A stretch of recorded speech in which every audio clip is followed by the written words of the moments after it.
No passing touchdowns between either teams, which proves how much of a defensive game it was. For the Panthers, though, this is a young team, and they're going to get Kelvin Benjamin back in that wide receiver core. Are they set up? Because Cam Newton said last night he's going to be back in the Super Bowl. Yeah, they're set. I think when you look at this football team, they've got the linebackers, they've got the running back, the quarterback.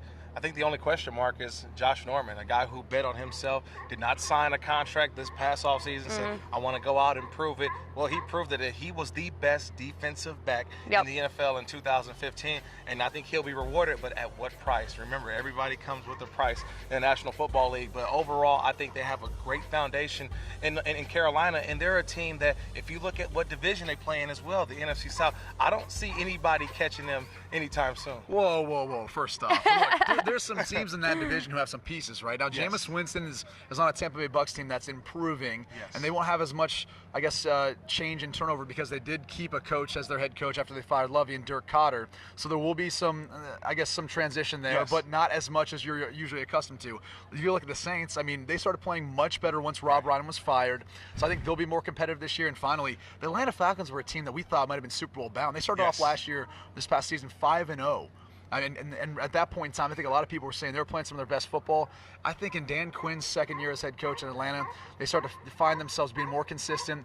They start playing the way they're capable of. It will be a much harder time for Carolina to win that division, and Cam Newton's got to stay healthy. That's the other thing. Do you see the Panthers in Houston next year in February? You know, right now, I don't know. I look at possibly Arizona. Yeah. I thought they had a step back, but man. they can add a couple more pieces to that team. Remember, they had no Tyrann Mathieu as well, who would have been crucial in trying to defend Cam Newton. So I think possibly Arizona. And for some reason, I just can't count out Aaron Rodgers. I think him and Mike McCarthy can get that thing fixed. How do you not mention the Seattle Seahawks? I mean, look, I understand Marshawn Lynch may be retiring, but Thomas Rawls will be back. He fit in very nicely for Marshawn Lynch when he was injured this season. The Seattle Seahawks are another team to look out for.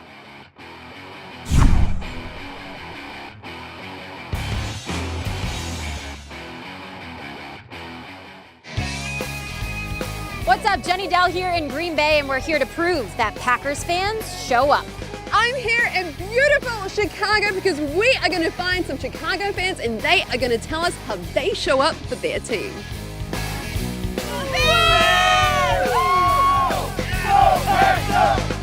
So tell me what makes you a Packers fan. When did this all begin?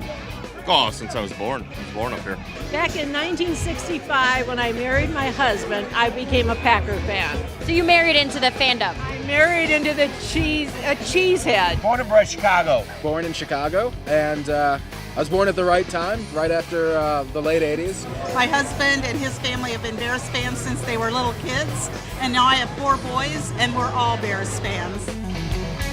Every Sunday, you could be Sunday found the in your Packers overalls. play, you'll find me in my green and gold overalls cutting the grass. The only thing I do is get a jersey on as soon as I wake up and I've showered. And number 2, the jersey doesn't change until there's a loss. It's about 4 sizes too small. I've had to rip the sleeves off and the neck out over the years, but I put it on underneath.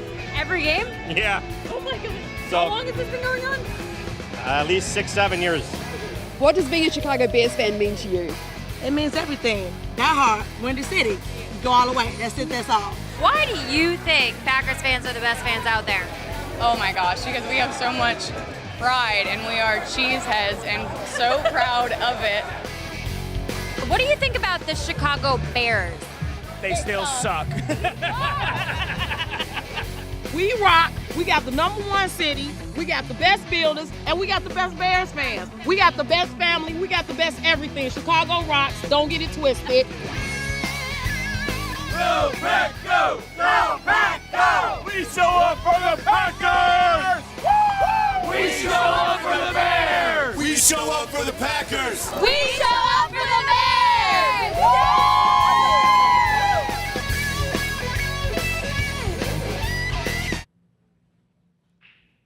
The Patriot Way will now include a Martellus Bennett, the former Bears tight end, heading to New England, another weapon for that New England offense. Jamie, you know they like to use 2 tight end sets there alongside of Rob Gronkowski. What do you think? Good move here, getting Martellus Bennett? I mean, the rich get richer. You know, you talk about a guy that really still has a lot of talent, you know, and didn't really have the best year last year, had some off-season concerns with his contract heading into the 2015 season. Maybe that led to some poor production, but This is a former Pro Bowl tight end, and he had a big season 2 years ago. Now he gets a great quarterback that loves using the tight end. We remember the days of Aaron Hernandez and Rob Gronkowski. They tried to recreate that last year with Scott Chandler. But think about it. You have 6'5" Martellus Bennett, 6'6" Rob Gronkowski. How do you defend them in the red zone? This is going to be an impossible offense to stop once again. Now that brings up the question, fantasy-wise, do you draft Martellus Bennett maybe as a 4th, 5th round pick, maybe even later as a tight end, somebody that could maybe make an impact on it? It would only be later. 4th, 5th round is you're still talking about the elite level tight ends. You know, Jordan Reed, Tyler Eifert, Gary Barnidge, those guys, Delaney Walker, and go in that range. When you look at Martellus Bennett, I think you got to figure late round pick, take a flyer if you're taking 2 tight ends. Not a bad idea with Rob Gronkowski. We don't want to say injury history, but he's had some injuries in the past. Handcuff, you know, because if Gronk ever goes down, this is the one tight end you want to handcuff because, as we talked about, Brady loves throwing to the tight end. But looking at guys like maybe Ladarius Green, Jordan Cameron, Martellus Bennett, where do you have him in the range of some of those guys? He's better than Jordan Cameron at this point, but he's nowhere close to Ladarius Green. He's not a starting fantasy tight end by far. So going to be interesting. Another weapon in Tom Brady's offense. We'll see how much Martellus Bennett is used in New England.